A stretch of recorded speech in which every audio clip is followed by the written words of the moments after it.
Welcome to UFHL Now! A close-up look at the ultimate fantasy hockey league. The most realistic fantasy gameplay. High stakes.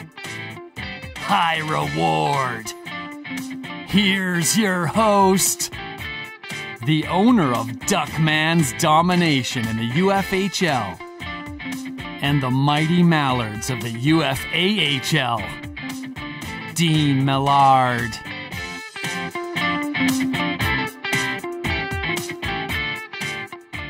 Hello there, and welcome to another edition of UFHL Now on what is an absolutely scorching, gorgeous Friday afternoon here in northern Alberta, just outside of Edmonton, St. Albert, where Duckman's domination, the franchise, is located. We have just an amazing show. What a day this has been. One of the best days I can remember in my short time with UFFS, and there's only going to be bigger and better things going on. But we have some huge announcements that we're going to make on this show, and one that was already made. First of all, I want to tell you that this is obviously being broadcast on the Ultimate Fantasy Sports Network.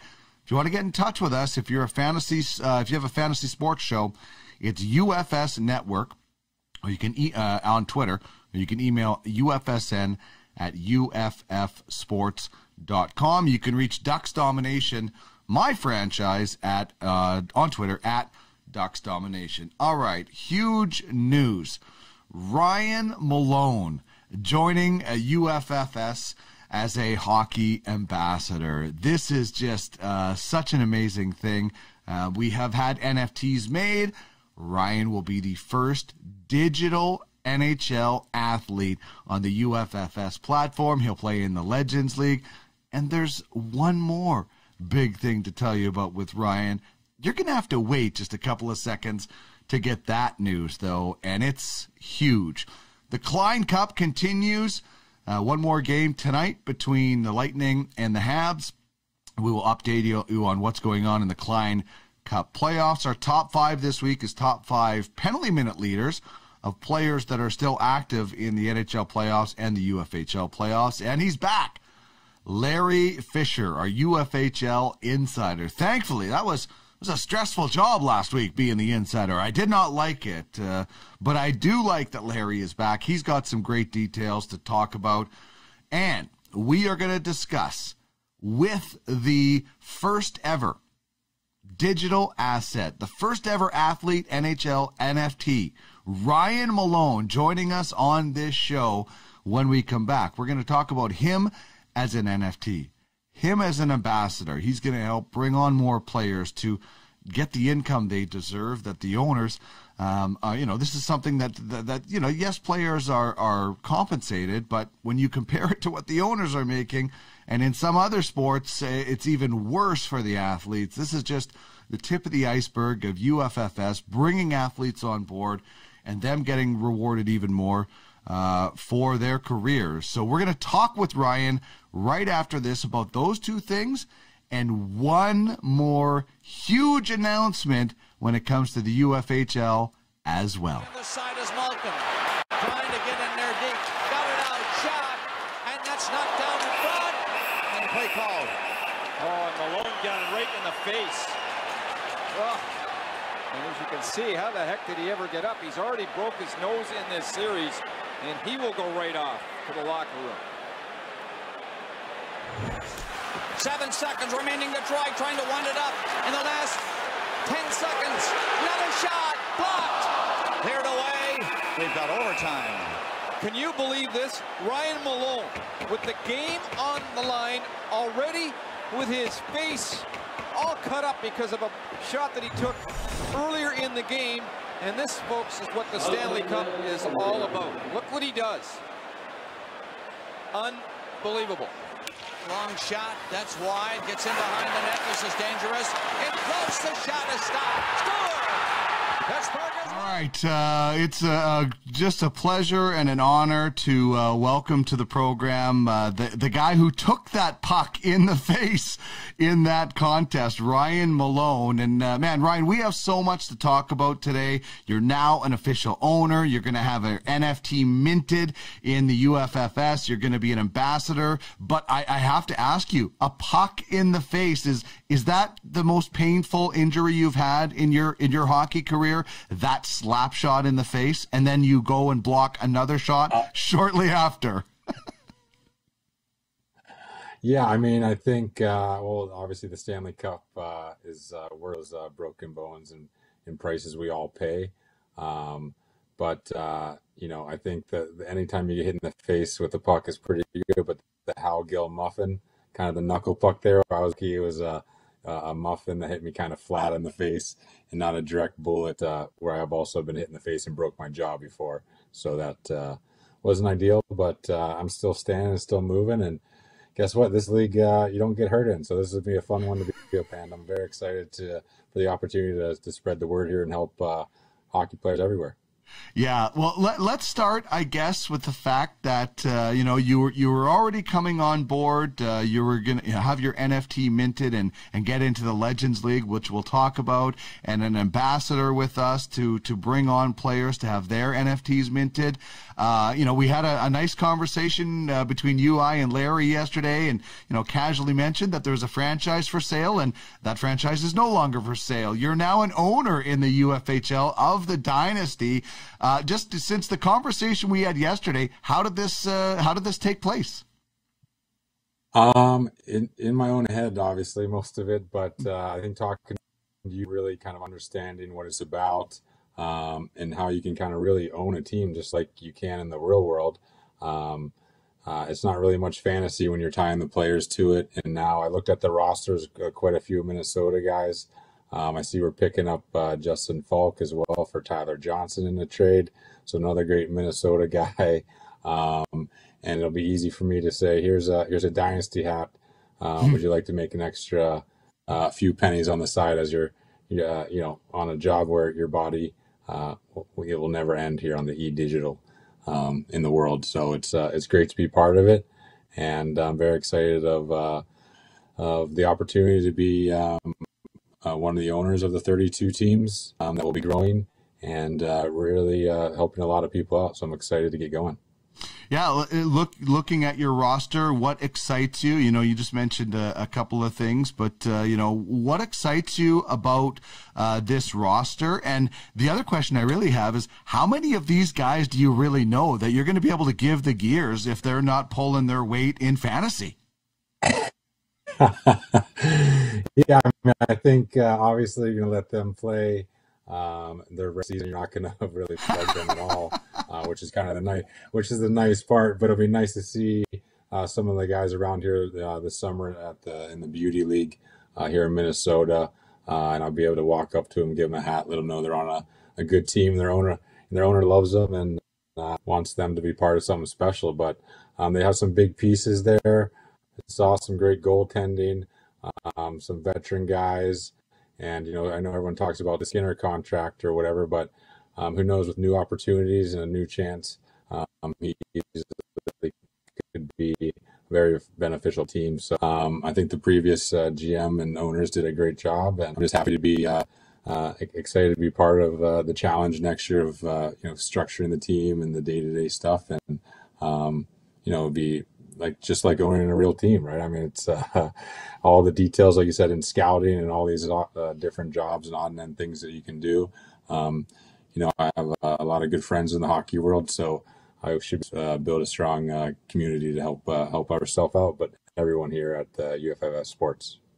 Yeah, that team, the guys who ran that team before, they actually won the GM of the year because they took a decimated roster, really worked hard, and it gives you some good pieces, and then you get to jump into it. We got the expansion draft coming up, then the NHL, the actual draft, and things like that. So you're about to realize just how busy and how realistic this is. What's you know, how much fantasy hockey have you played in the past? I'd imagine NHL guys aren't playing fantasy while they're playing, unless it's other sports, probably.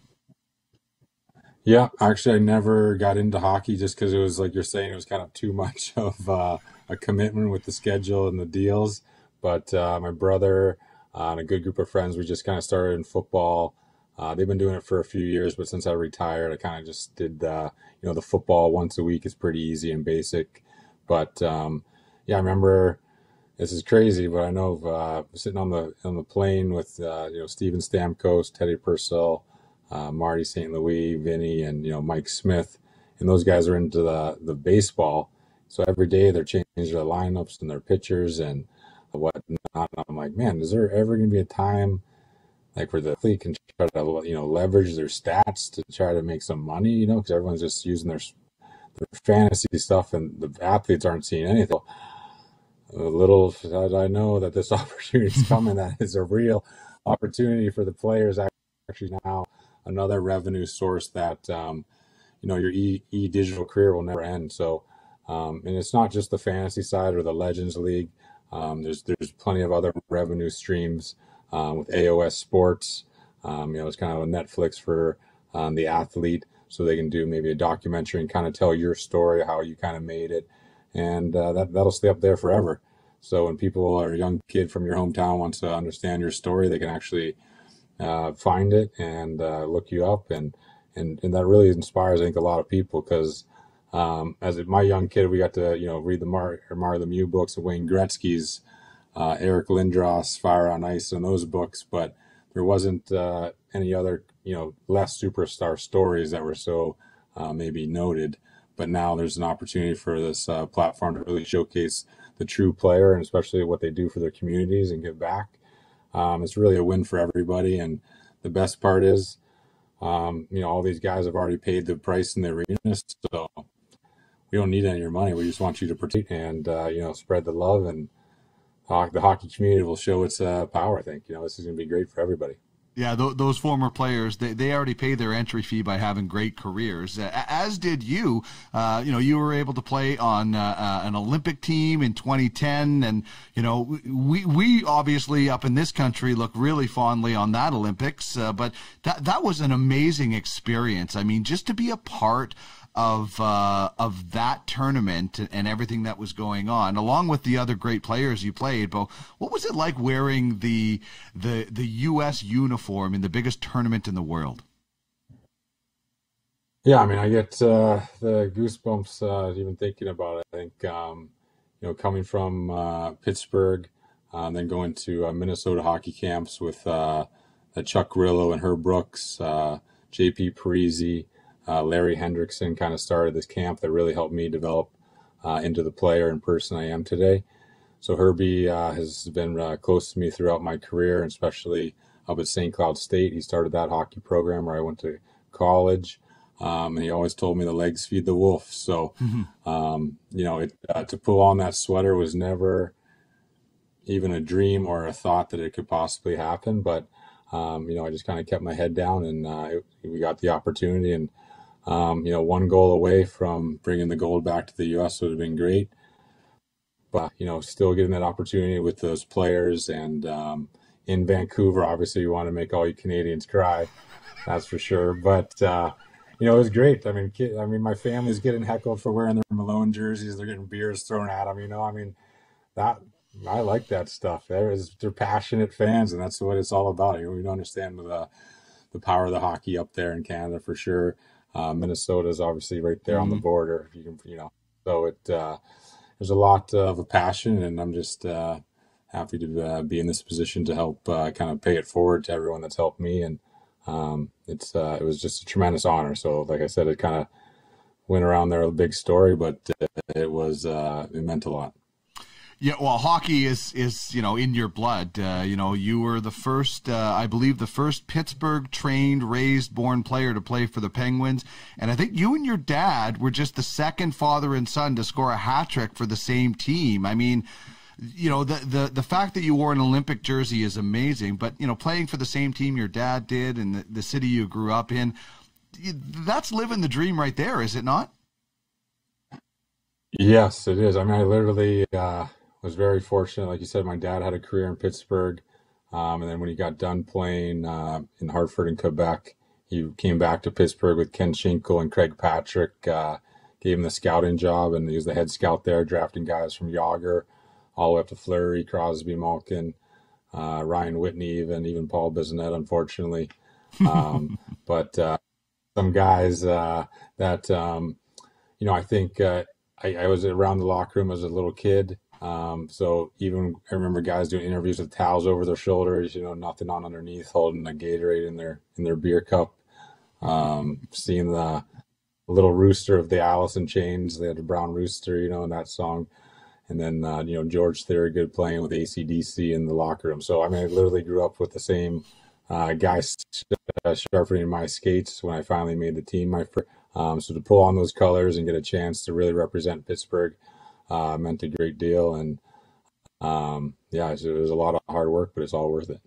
Yeah, indeed. And now you're going to have your own NFT minted, the first digital NHL athlete that we'll have at UFF Sports. And, watch your digital athlete play in the Legends League. We're going to get this Legends League going. And, you talked about it, and we kind of joked about it yesterday when you and Larry and I were having our chat about, athletes have put in their blood, sweat, and tears, and now it's an opportunity for them to, get something else, another income, something that can be passed down from generation to generation as this Legend League grows. You talked about it a long time ago on a plane with those guys as you were playing cards. What's it like to see this to come for fruition? Not just current players that are going to get rewarded for their fantasy play, but this Legends League idea that you'll be a part of. What's that like to think about? Like I said, I was honestly just overwhelmed, jumping up and down. I feel by myself the last week about the opportunity to really pay it forward to all the fellas that have worked so hard, like you said, and that are maybe struggling. Obviously, a lot of people think, okay, professional athlete, what are you worried about? But a lot of people don't know that the hard story of how many hours you put in the gym, how many injuries you battle through to get to that point. And there is consequences, right? Obviously, concussions are a big deal in taking care of your body. So to pay back and try to help people that are in need is just a real thing that can happen. So, the more guys that jump on board, the Legends League can take off. And the best part is guys are, you're not going to get 4 or 5%. You're going to get 60. If you're retired, you're going to get 70%. Of your NFTs, and that's just one source of revenue. So it's not like Tony, which we haven't even talked about yet, from Saskatchewan. This whole idea coming from Dave Schultz, seeing Dave Schultz, the ultimate forcer in his town. Yeah. He's like, man, this guy is a living legend, and now he's having a hard time. So Tony came up with this idea, and you guys rocked it last year just with hockey, and now they're expanding into football and the other major sports, but. Tony it was all about the players and giving power to the players. As I talk about it, I get the goosebumps because, I feel like this is the deal all the players have been waiting for. You look at the year we got locked out, we all were willing to roll 25% of our salaries just to keep playing, right? We just love the game and want to play. And we understand Gary Bettman has a job to do for the owners, but now this is another way for our players that have now sacrificed can legit earn an income for their families on a yearly basis, which is great. It's kind of a no-brainer. I keep saying it's Samara Lemieux to downtown Robbie Brown tapping back. I love that. Rob Brown, he just lives across town from me, and I see him every once in a while. Oh, there you go, man. I'll have to throw that at him as well. And, and just to be able to see, a fantasy league where, you might have Gordie Howe lining up at a face-off against Mark Messier or something, to actually see legends in fantasy format, in simulation format, and getting the players involved. That's the coolest thing, is that, I never played in the NHL, but it's an exclusive club that you're a part of. But it's also a club that the players in every sport should be rewarded, get a little bit more piece of the pie. I know they make great salaries, but when you compared it to what the owners are bringing in, it's not a comparison. And you look at other sports, UFC fighters, there's not enough of a cut for the athlete with the amount of money that is being made. this is just a really cool opportunity for the players, as you mentioned, to take some of the power back, and have some of the influence over their career and over their brand and over, you know, their licensing. And we've seen what's going to happen in the NCAA. So, you know, the feedback I'd imagine you're going to get from players is going to be like, wow, this is so cool. And as you mentioned, people might be like, how much does it cost me? As a player, you've already paid your entry with your career. Why not get rewarded for your career? It seems like an easy decision, I think.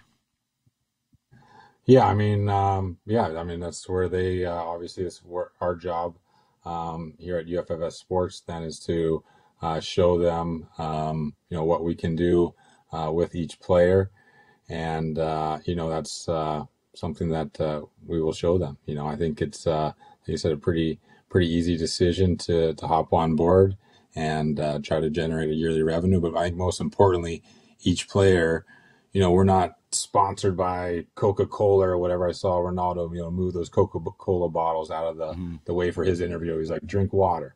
Well, this platform gives you the opportunity to promote the things that you actually eat and drink. Like, you don't have to drink Coke, or you can, because the athletes, it's tough to, I know some guys would drink Coke before pregame, but you know, it's not their daily habit.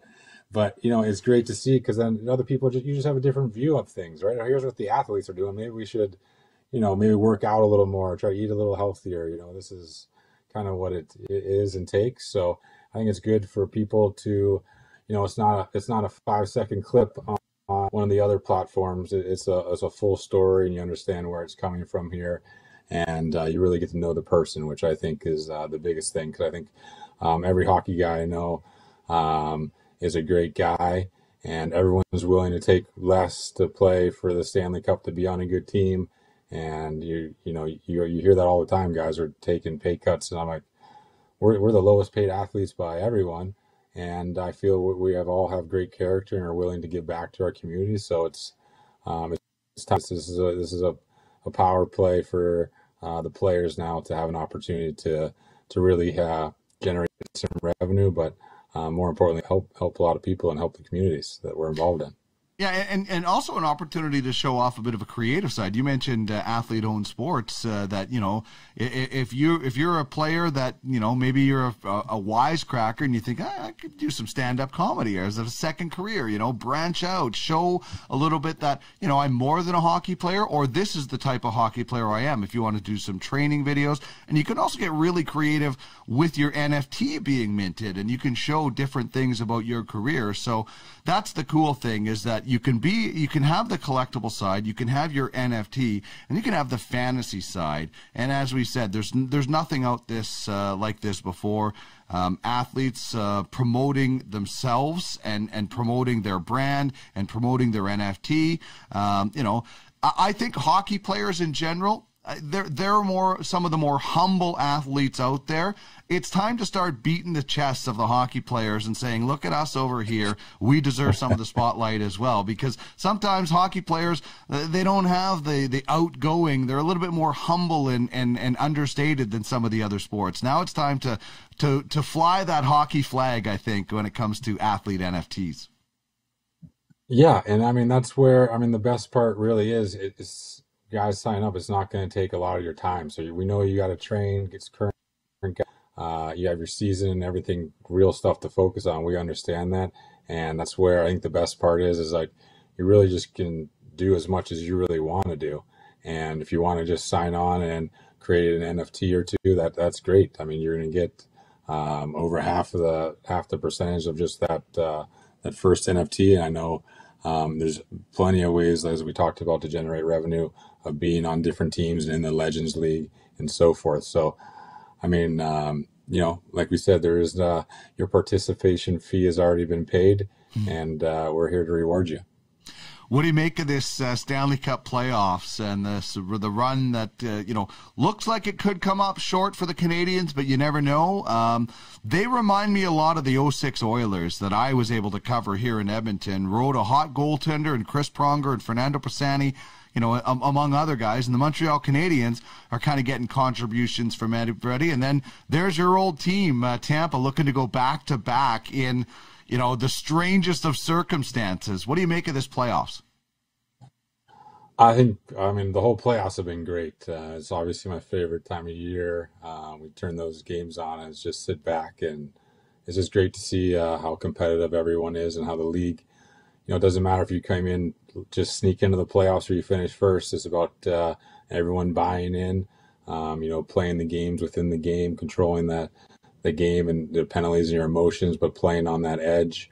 It usually comes down to that turnover or face-off. So it's been exciting. Obviously, it's great to see Montreal. It's happy to see Marc Bergevin.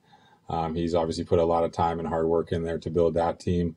Obviously, he's had his critics along the way, no doubt. But to see it come together is great. And obviously, the boys in Tampa, man, they're full of piss and vinegar. They're going to be hard to knock off. I mean, the power play there. That's you got guys and pick your poison. There's one guy's open, so that's how it works. And they've been, I think, committed to that. And then last night, when you can sneak out a win, when you don't play your best, is definitely a good sign, and it gives them obviously a little bit of hope here. But Montreal Gardens has a lot of ghosts and hockey gods that are around, so you want to make sure you take care of business. But should be a great final for everyone, and obviously everyone will tune in to watch it. But got to pull for the boys in FLA, that's for sure. No doubt. I assumed that was going to be the answer. Let's wrap up. I want to know, you mentioned you played a little bit of fantasy. Who are some of the teammates that you played with that were big fantasy players? Obviously, they're not playing fantasy hockey and things like that, but other sports. Is football the biggest one, or when you were in Tampa and the Rays have been pretty successful? Is baseball a little bit bigger, or basketball by that? What was the big fantasy? Yeah. Who were the big players that you played with? The guys in Tampa did the baseball one with the trainers, Mikey Poirier, and a few guys, and I believe they still do it, Mike Smith, Stammer, and a few other guys that have been doing it for obviously ever. I did not get into that because I just didn't want the day-to-day of all the craziness that you have to do. But they obviously have loved it. And, it was after I retired, I got into fantasy football with my brother and a group of buddies to kind of figure it out and understand it. So the first year I was like kind of, yeah, whatever. And then you're like, oh, this is kind of competitive. And then you kind of start, looking at your lineups a little more and matchups. And you can see how you can do your homework and kind of get that feel of owning a team and everything, which, July 15th and 16th, you can really own a team is crazy. So I think, we're just at the starting line. I think we're in that crouched position, ready to rock and roll, and hear that the gun go off.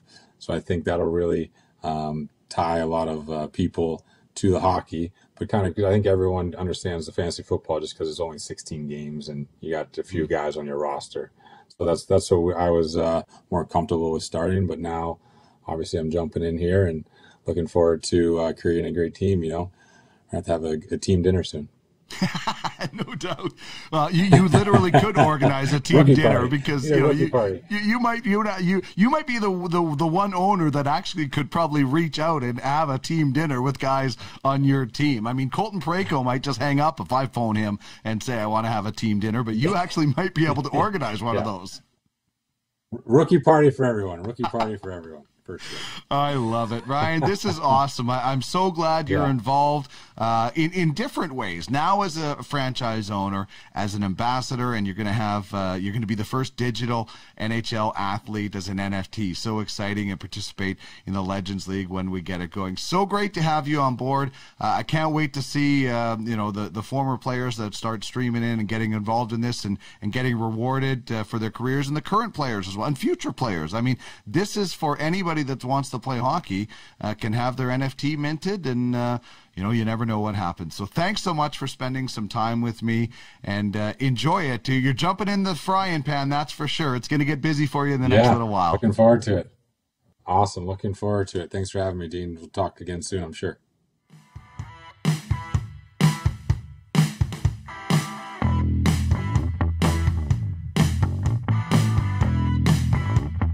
This is UFHL Now with Dean Millard. Get in the game, where you own the game.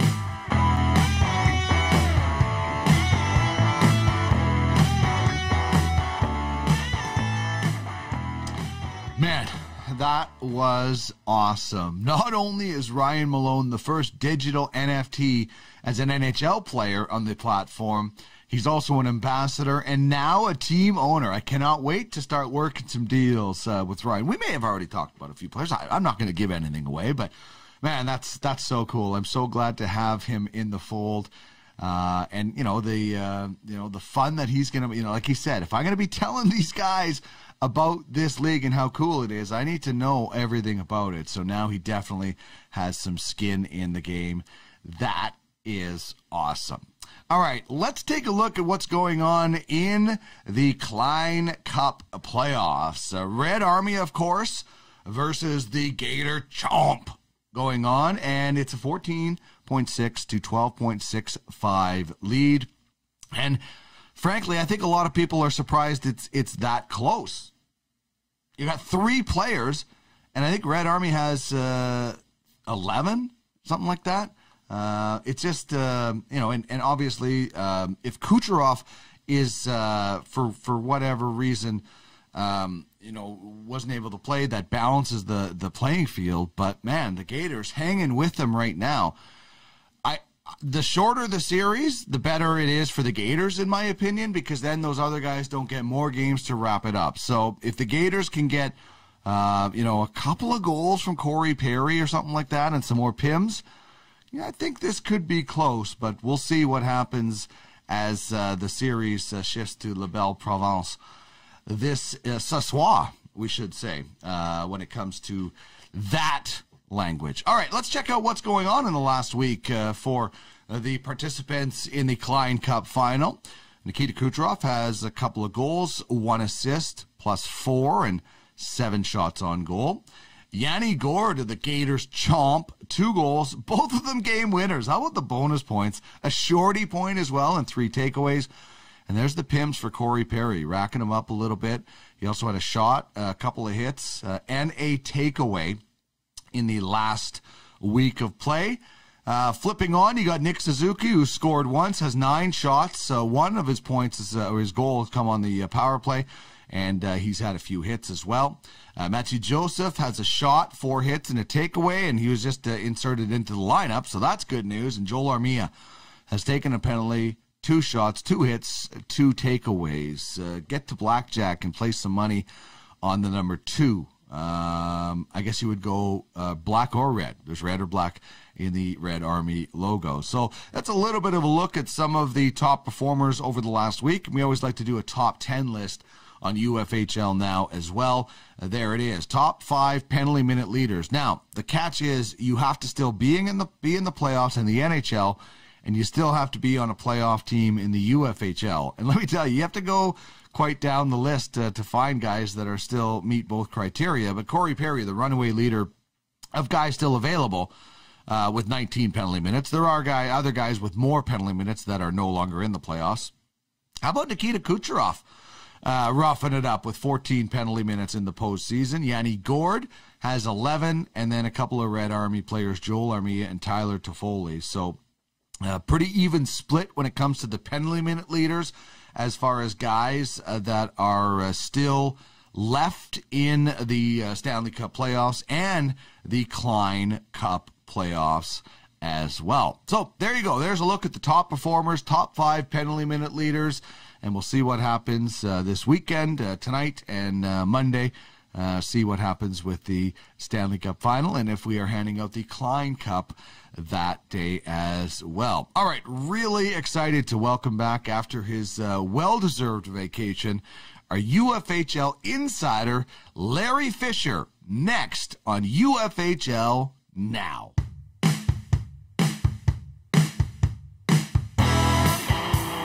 Time to get the scoop on the UFHL with our insider, Larry Fisher.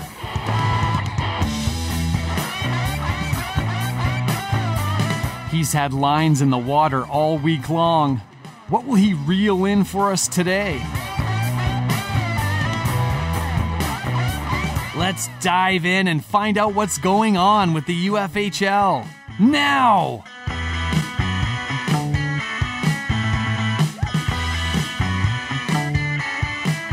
All right, he's back with me, our UFHL Insider, Larry Fisher, joining us. And Larry, it's kind of hard to believe that there, is more news than what we've already discussed on this show today. I mean, it's been a pretty awesome day in the UFHL, and everybody should be really excited. But I know you have a ton of stuff to chat about, because we didn't even get to chat with you last week. So we've got a lot of stuff to get to. And let's start with, I guess, just first of all, the excitement of having now our first former player as an owner in the UFHL. It's amazing, Dean, to have Ryan Malone not only come on as an ambassador and to help, get the UFHL and UFF Sports out there in the hockey community, but to want to be involved to the point that he purchased a franchise in the UFHL, was able to buy Dynasty and really just jump in with both feet. And I can tell you, Dean, and you know as well, that nobody is more fired up than Ryan Malone about this. He's excited to get involved, and that's why he bought the franchise. He said, if I'm going to be out there telling current NHL players, former NHL players, all about how great UFF Sports is, I want to experience it. I want to get the feel of how this works on the actual, get the hands-on experience of running and owning a franchise. So congratulations to Ryan. Congratulations to Xavier and Brian on the sale of the Dynasty. And like I said, massive news off the top in this show. It's going to be a tough act to follow with you breaking that news. And now Ryan, when he says, I really want to experience this, boy, is he going to ever. And it's going to happen right away, because the countdown is on to the expansion draft and protected lists. So let's start right there with kind of insider notes. Yeah, Dean. So protected lists are essentially due in 2 weeks, midnight Eastern on Saturday, July 17th. 15 more sleeps, and July 17th is also the deadline for the NHL lists. Their lists will be submitted earlier in the day, obviously. I believe it's either a noon Eastern or 3 p.m. Eastern deadline. So those lists will leak out throughout the day, and the UFHL franchises will be able to see the NHL lists and react accordingly as they finalize their lists. Franchises with side deals still need to submit legal protected lists, and that's something Ryan will have to tackle, because I do believe Dynasty has a side deal in place. Xavier does with the Bentley Jacks, so Ryan coming in will have to adjust and make sure that they still do have a legal protected list to submit. So I think Xavier will obviously help with that process, but that'll be one thing Ryan has to tackle. And then obviously triple check cap friendlies, the two main links, Seattle Simulator and Expansion Draft FAQ. Make sure you get it right for all the franchises, not just the newcomers, because the other franchises have had a full season to prepare for this. Hopefully they know all the expansion draft rules like the back of their hand. But if they don't, if there's mistakes, it's $100 USD fine for an illegal protected list. And those franchises that submitted an illegal protected list, obviously that means they would have to expose a player that they were planning on protecting, or expose a player that they believed would be exempt. So make sure you know the status of all your players, and make sure you submit your lists properly, or you'll pay both through the fine as well as through the punishment of potentially losing a player you thought you were going to be keeping as part of the expansion draft. So that's the big news on or what to look forward to over the next 2 weeks, 15 sleeps to the deadline for protected lists. And you mentioned the Bentley Jacks have a deal in place with Dynasty that Ryan Malone is going to be looking at. It sounds like the Bentley Jacks have a lot of deals. They are they're like a blackjack dealer right now. They have so many cards on the table. They do. A lot of pieces in place. They have 17 pending trades, Dean. 13 of them have expansion implications. So that means the Bentley Jacks already know 13 players out of their 31-man roster. So as of today, they would be making 18 selections in the expansion draft from the franchises that they don't have side deals with. But 13 players are already secured. And as we mentioned, Dean, they already have the next steps in place where, okay, we've secured these 13 players. Well, now we're going to trade those players after the expansion draft for something else. And they've already made some of those domino moves are among those 17 pending trades, the other 4 pending trades. They've already secured a few faces of the franchise. And again, no spoilers here, but that includes a true franchise player. The Bentley Jacks will have a legitimate franchise player leading the way to start their inaugural campaign. And that's big news because a lot of expansion drafts, including the Vegas Golden Knights, when that expansion draft was over, yes, they had Marc-Andre Fleury, I guess, as their franchise player. But in a lot of expansion draft scenarios, you come out with obviously everybody's leftovers, right? It's a deep team, but it's everybody's leftovers because all the other franchises can protect anywhere between 9 and 11 players. So you're getting the best of the bottom half of every roster if you go straight through the draft. But by doing these side deals, Bentley Jacks were able to acquire a true franchise player that'll be announced after the expansion draft. So that's very exciting for the Bentley Jacks. And just looking at the way this roster is shaping up, again, being the insider, being privy to see these side deals, I can confidently say that the Bentley Jacks will be competitive in the Howe division during their inaugural season. I don't know if on paper they're a playoff team quite yet, but they're certainly in the mix, and they're not going to be necessarily at the bottom of the standings competing in the lottery for Shane Wright and those guys. They're going to be competing. They said right when they bought the franchise through the expansion franchise auction for $10,000 USD, their owners, Darwin and Drew, said, we're giving Brennan the resources he needs, and we want him to A, make a splash in the expansion draft, and B, get us ready for opening night to be a competitive playoff contender, if not a Founders Trophy and Klein Cup contender in year one. So much like the Vegas Golden Knights, they came out of the gate and they've basically been to the third round of the playoffs every year and been a contender. I think the Bentley Jacks would like to follow suit and be the UFHL's version of the Vegas Golden Knights, even though they are the Seattle Kraken, and we don't know the approach Ron Francis will take the expansion draft. But Brennan Kopp and his owners are certainly being aggressive and taking the Bill Foley approach. They want to win now, and they want to have franchise players from day one. Well, and there's been a lot of action going on. I know some trades, weren't able to be announced because players were still in action, and maybe there's some that are still in that situation. But a number of deals have gone down in the last few days, even. Yeah, having taken off last week on the Insider segment, there's lots of catching up to do for sure on recent trades. Busy times in the UFHL. 16 trades have been processed, Dean, since my last Insider segment on June 18th. There are 7 more trades pending as of today, pending the conclusion of the Stanley Cup Klein Cup final. That means 7 trades involve players from either Montreal or Tampa Bay. Those trades will be announced after the final. That is 23 total trades, not counting the 17 trades that the Bentley Jacks have banked for the expansion draft. So you do the math, that's 40 trades in the hopper right now in the UFHL. So it's going to be a real busy month in July, and I'm expecting more movement, Dean, leading up to the expansion draft and leading up to that July 17th deadline. I think more franchises are going to shuffle the deck a bit to finalize their protected list. I expect we're going to see that both in the NHL and in the UFHL. Lots of movement over these next 2 weeks. And then again, perhaps after the expansion draft, as the offseason progresses, we're going to see more movement in the UFHL due to the cap crunch. And I know me and you have talked about this before, but several franchises are going to have new contracts coming this summer for star players that's going to put them over the salary cap if they're not proactive in the meantime and create that cap space. So there will be opportunities for franchises such as Duckman's Domination to improve it if they want to. And again, Dean, just never a dull moment in the UFHL. As we like to say, exciting times ahead.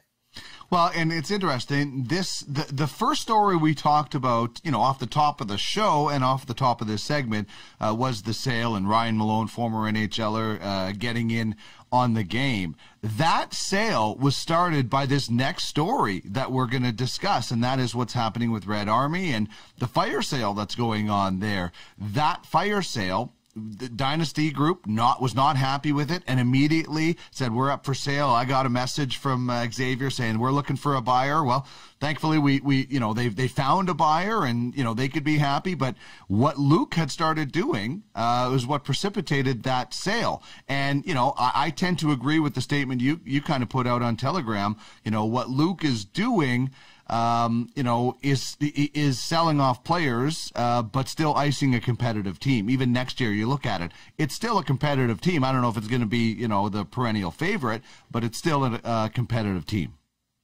Yeah, I think as far as the big picture goes, the Red Army fire sale and the fact it's continuing is good news for the UFHL and for the rest of the other 31 franchises, because on paper, with that young core that Red Army had assembled and really having dominated the 2020 entry auction, Red Army was in position to be the favorite for the Founders Trophy regular season champion for probably the next 5 years running. They were only going to get better. But Luc Grenier is very passionate about fantasy football, the Red Army owner.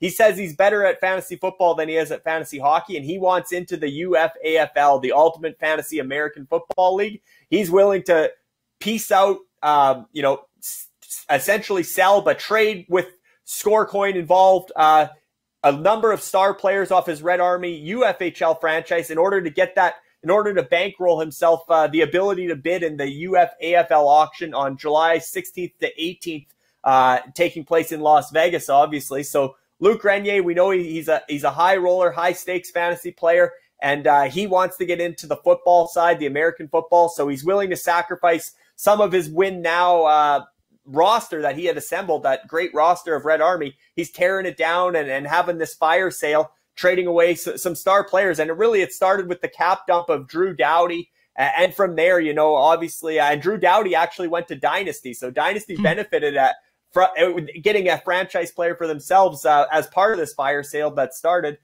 John Carlson to the Assassins. And then the Godfathers have really stepped up here, and they've been a big buyer as part of this fire sale. They've purchased or acquired Mikko Rantanen, Nick Foligno, Miro Heiskanen, and Carter Hart, all from Red Army. Adam Fox went to the Stingrays, Kirby Dach to the Grizzlies.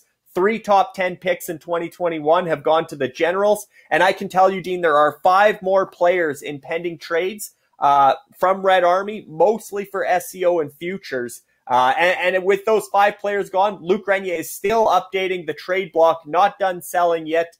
And that's where, the competition committee may have to step in at some point. But like you said, even with these 5 players that are in pending trades, that roster, when you look at it, it's hard to say it's A, not competitive, or B, not desirable for resale. I mean, this franchise likely still a playoff contender, and certainly going forward, a desirable franchise with the young core that's still there. So 13 quality players have been traded from Red Army, but arguably still icing a playoff roster in the Gretzky division, which I think speaks to how stacked Red Army really was on paper. And they, like I said, they would have been the favorite, but now they'll be battling for a playoff berth in 2022. Well, and they still have a lot of entry-level contracts that they can plug in, which you need good players on entry-level contracts to always be funneling into your roster to sort of balance it out. Tell me a little bit about what's happening with the Snipers.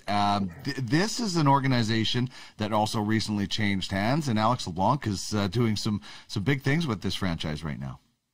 Alex and his family are investing. They're buyers here. Not only did they buy the franchise for $35,000 USD, they are very much in the mix to turn this franchise from a non-playoff franchise into potentially a top 10 franchise. And the moves they're making behind the scenes, again, these are pending trades, so we're not going to put out the names here on UFHL Now. Everybody will have to wait and see. But they have 2 legitimate franchise players coming their way, as well as some real high-end young players. So, speaking of secrets and blockbusters to come, certainly Snipers have some fireworks in the works, some significant moves, and bringing in some big names, some following the conclusion of the Klein Cup final, and some will come following the expansion draft. So there's kind of 2 waves of these trades that Snipers have made, but certainly stay tuned on that front. And like I said, the Snipers are buyers in that OR division, which keeps getting stronger. As we've seen from the Klein Cup playoffs, the OR division had been the strongest on paper, at least in terms of the playoffs. And I think that division's only going to be tougher next season. When you look at, Assassins have made some moves. A lot of the non-playoff franchises, Kamikaze obviously is one of the better teams in the second half this season, but missed the playoffs. So those teams are trending up, those franchises. And and even Duckman's Domination, Dean, you guys are going to be at least marginally better this season, if not significantly better. And who knows what the rest of the offseason holds for Duckman's, because there are going to be some cap casualties that are going to have to move, and there's going to be some opportunities to improve that roster. I know Shane Wright's sort of sitting there as the pot of gold at the end of the rainbow still potentially for Duckman's if you finish at the bottom of the standings. But that division, you're going to be in essentially the division of death for next season anyway. It's looking really strong in the OR division, and in large part because I think the Snipers are a real factor now to potentially be one of those top 4 or 5 playoff franchises in the OR division. Yeah, we definitely want a shot at Shane Wright because our affiliated scouting agency, High Level Scouting, owns that prospect right now, or their fantasy rights. But that doesn't mean we have to finish last to do that. We can still finish a little bit higher in the standings, and that certainly is the goal. And a couple other teams that are looking and have made big moves as well. Let's talk quickly about the Yetis and what they've done, and the Stingrays, a marathon for the Stingrays to land the man they got.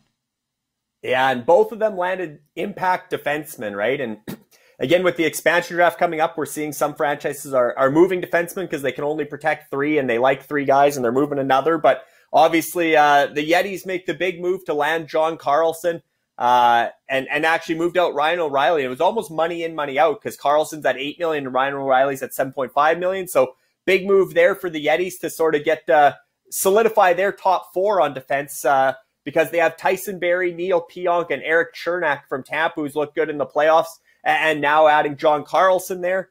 And then the Stingrays, like you said, the marathon, they've been name dropping Adam Fox on Telegram all season long to Luke Grenier and wanting in on the Adam Fox business. Obviously, the Norris Trophy winner this season, Adam Fox from the New York Rangers. And finally, through the power of SEO and the ability, and granted, they traded Cam Fowler in a first-round pick, along with a nice chunk of SEO, but they were able to pry Adam Fox away from Red Army. And now the Stingrays, Dean, they're invested. Arlo Schultz is ready to go for it. They're going to be one of these franchises, especially with Red Army falling back to the pack. Probably no longer top 10 on paper. I think Stingrays finished 8th this season. You add Adam Fox in there, they're getting close to that top 5. I think they're going to continue to add. They're looking for another forward ahead of July 17th deadline for protected lists. And I really do think the Stingrays want to be a top 3, if not Founders Trophy Klein Cup champion as early as next season. So they're really going for it. Wow, that's just exciting. More teams that want to build their stable and go after it. That means more transactions down the road. That means bigger prize pools, and it's better for everybody. And not only are those franchises really going after it, but a scouting agency, Prestige Worldwide, Dan Nadeau, who I had on the show last week, joining up forces with them, and they sound like they want to be really players in the scouting side of things. Absolutely. And Prestige Worldwide is affiliated with both the Stingrays, who we were just mentioning, Arlo Schultz, and the Crypto Knights, who's actually owned by Arlo's wife, Charisse Schultz. So Arlo and Charisse have really come together with Dan, their new affiliated scout, who's also the GM of the Crypto Knights. And Dan's passion is obviously running the Crypto Knights day to day and making trades and improving that roster. But he has knowledge and the ability to be a strong scout in the UFFS system as well. And Prestige Worldwide is going to help Dan. They're going to fund Dan. The agency will fund Dan and help him really be able to expand on their prospects. Whether or not there'll be a huge player, a huge bidder in this month's futures auction for the 2006 prospects, born prospects, the 2024 eligibles. I think they will be a player in that futures auction. And after that, I think Dan knows a lot of that age group for the 2024 eligibles. And I think you're going to see Prestige Worldwide become one of the leaders in the number of players registered, although Fanalytica has 5 affiliated scouts now, so they're going to give Prestige Worldwide a run for their money. But definitely, I think we're going to see in the daily open market ads a lot more from Prestige Worldwide in the days, weeks, and months to come.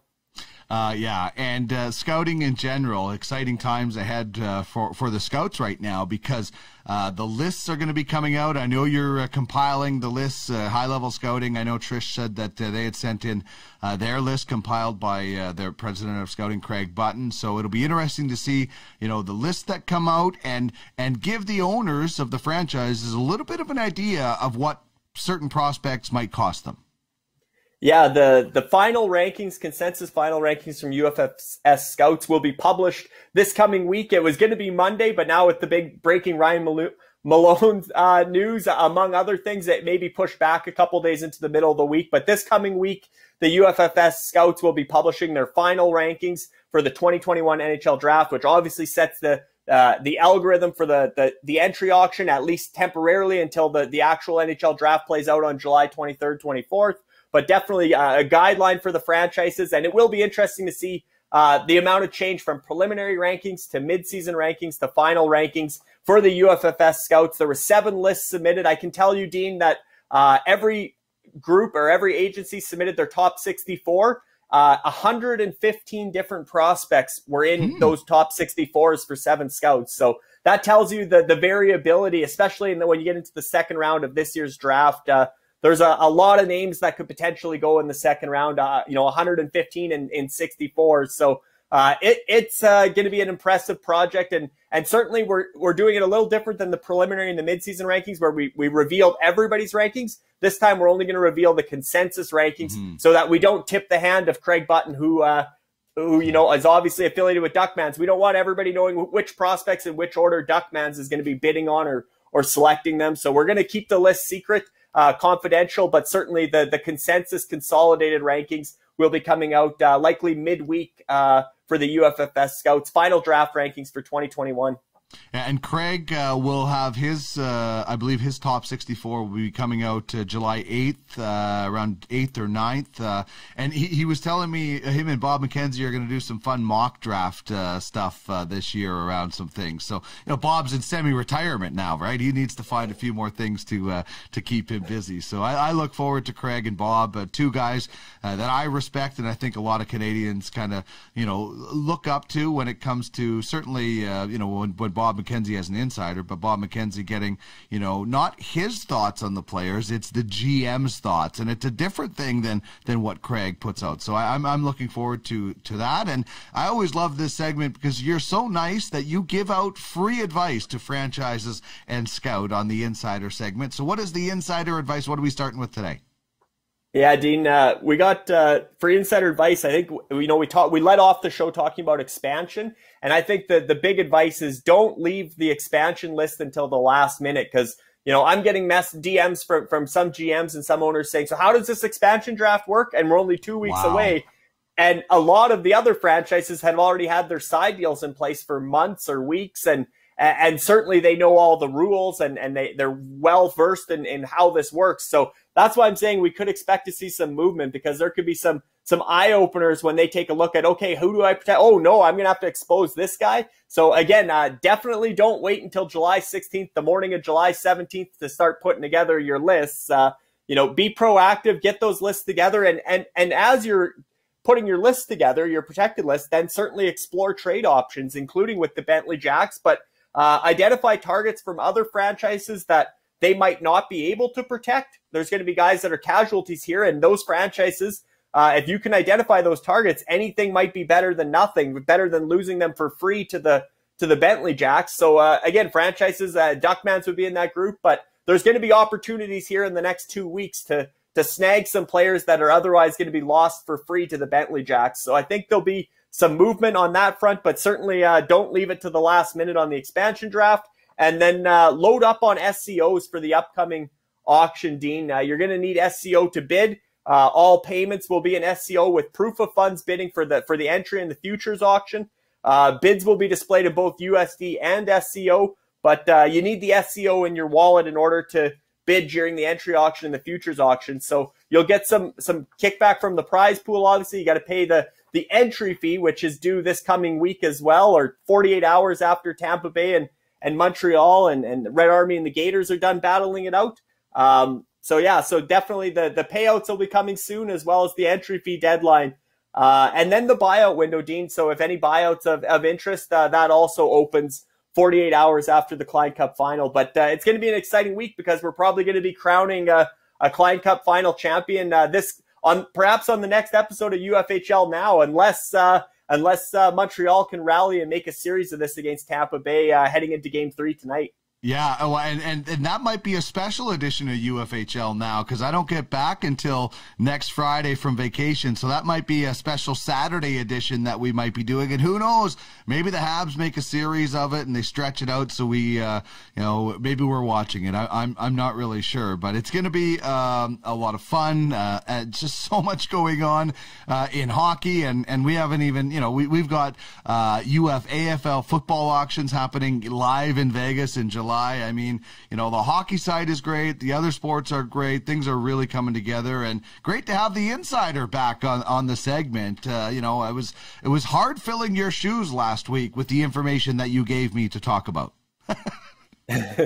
Yeah, no, business is booming, Dean, and it's good to be back. And I mean, we say it all the time, but we can't say it enough with the exciting times ahead. And certainly great to have Ryan Malone in the fold, both as an ambassador, as a digital athlete NFT, and now obviously the big news today, all in one. He's going to be a franchise owner as well. So congratulations to Ryan, and looking forward to the month to come, because it's jam-packed on the hockey side, and we're going to have tons to talk about on the upcoming episodes of UFHL Now. No doubt. We will be back to wrap up the show and tell you about some important dates right after this.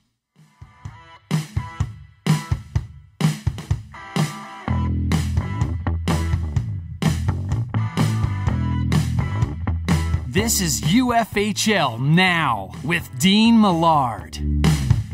Get in the game, where you own the game.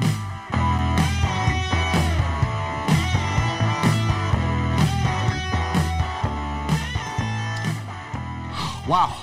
I got to take a breather. This has been one of the busiest shows we've had in a long time. So much going on. And keep in mind, this is just hockey. There is so much going on with other sports and other athletes. If you have gotten in early, if you're an early adopter with UFFS, you're going to be really, really happy with the way the platform is going, and certainly the things that are planned. As Larry mentioned, we got a lot of things going on. 48 hours after the Klein Cup is handed out, your entry fees are due. The buyout window begins. We've got the expansion draft happening in the next couple of weeks, and then the NHL draft, the UFHL draft, and so much more.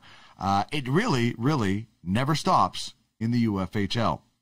Now, that's going to be our signal that it's time to say goodbye. But we've got some great stuff on UFSN. Check out the YouTube channel.